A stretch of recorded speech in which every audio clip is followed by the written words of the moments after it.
நமக்கு அந்த அத்தியாவசிய வரிகள் இருக்கும் பொழுது இந்த பொழுதுபோக்கு வரிகள் குறைச்சது அப்படின்றது ஒரு விமர்சனத்துக்குள்ளாகி இருக்கு. பொதுமக்கள் அதை எப்படி பாக்குறாங்க அப்படின்றது அது இருக்கட்டும், வரி குறைக்கிறாங்க சரி. இப்போ அதனால என்ன நடக்கும்?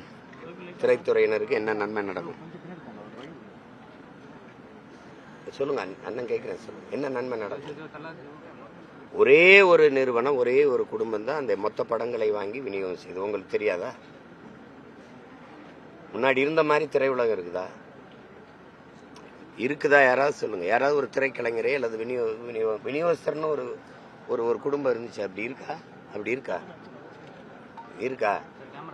அவங்க நினைக்கிறது தான் படம் வெளியாகும், அவங்க நினைக்காத படம் வராது. அவங்க அது மாதிரி தான் இருக்குது. அப்ப இந்த கேளிக்கை வரி யாருக்காக குறைச்சிக்கிறாங்கன்னு நீங்க சொல்லுங்க. தயாரிப்பாளர் சங்கமும் கமலஹாசன் அவர்களும் மேடையில் இது கோரிக்கை வைத்தது காரணமாக தான் குறைக்கப்பட்டது. இந்த கோரிக்கை இப்ப சொல்றீங்க. இப்ப இதுக்கு முன்னாடி யாருமே கோரிக்கை வைக்கலையா? ஒரு தலைவன்கிறது இது பாதிக்குதுன்னு தெரிஞ்சு தானா அதுக்கு ஒரு சரி செய்ய முயற்சிக்கணும். யாரோ கோரிக்கை வச்சாதான் செய்வீங்களா? தேர்தலுக்கு 6 மாசம் இருக்கும்போது கேளிக்கை வரியை குறைக்கிறீங்க. மின் கட்டண உயர்வு, சொத்து வரியெல்லாம் எப்ப குறைப்பீங்க? அதுக்கு ஏதாவது வாய்ப்பு இருக்கா? வரியே அதுக்கு பேர் என்ன தெரியுமில்ல? கேளிக்கை வரி தான் அந்த வரிக்கு பேரே. இதனால திரையுலகத்தை வாழ வச்சிருவாங்களா? அப்படி அவங்களுக்கு வருகிற வருவாய் தான் அது. வேற யார் அதுல வாழ போறது? எத்தனை படங்கள் வெளியில நிக்குது, எத்தனை படங்களுக்கு திரையரங்குகள் கிடைக்காம திணறுது, மூச்சு திணறுது.